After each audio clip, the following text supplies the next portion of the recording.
Hello let's go. Ito na nga, nagluluto muna ako ng ulam namin. For today is toge and tokwa.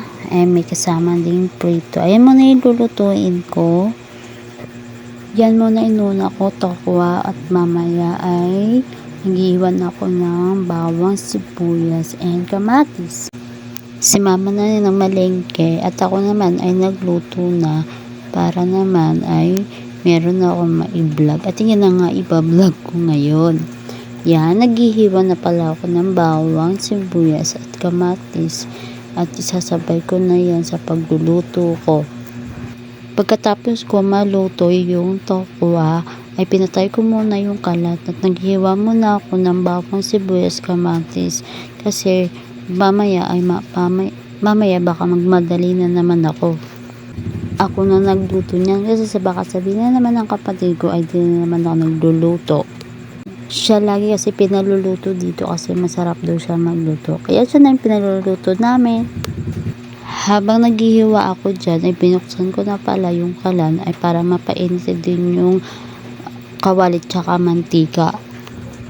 Magigisa na kasi ako niya ng bawang, sibuyas at kamatis at ilalagay ko na rin yung toge.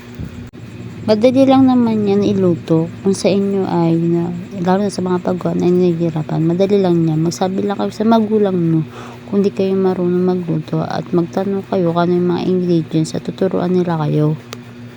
Pagkagisa pala dyan ng bawang, sibuyas ay nilagay ko na yung kamatis para may iluto ko na rin yung kamatis bago ko isalan yung toge.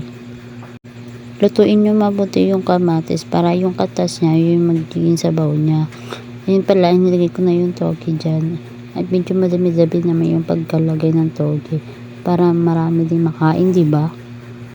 Habang niluluto yung toge, ay nilalagay ko na rin dyan yung may ibang ingredients. Katulad ng asin, toyo, at iba pang ingredients na pang palasa. Naglagay din pala ako dyan ng tubig at para may katas-katas na din siya at para may sabaw na din. Si mama na ibang nagluto dyan kasi si mama yung nakakano kung paano magluto na. Ako marunong naman ako kaya lang konti lang. Nilahat ko na dyan yung ibang toyo kasi konti lang din naman. At kung gusto niyo maglagay pa ng ibang pampalasa dyan, pwede naman. Habang pinakukuluan dyan yung toge ay naghiwa-hiwa na rin pa ng tokwa.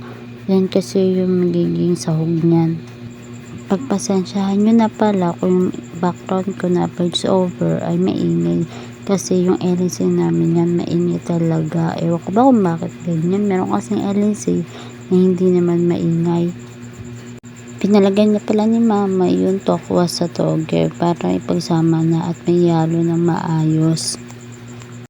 At sunod naman na niluto ko ay nagprito na ako as maganda ipagsama yung gulay at isda. At kahit paano ay masustansya din at hindi puro na lang tuyo, no? Yan na nga, luto na yung ibang prito at inahango ko na sa lutuan para naman makakain na.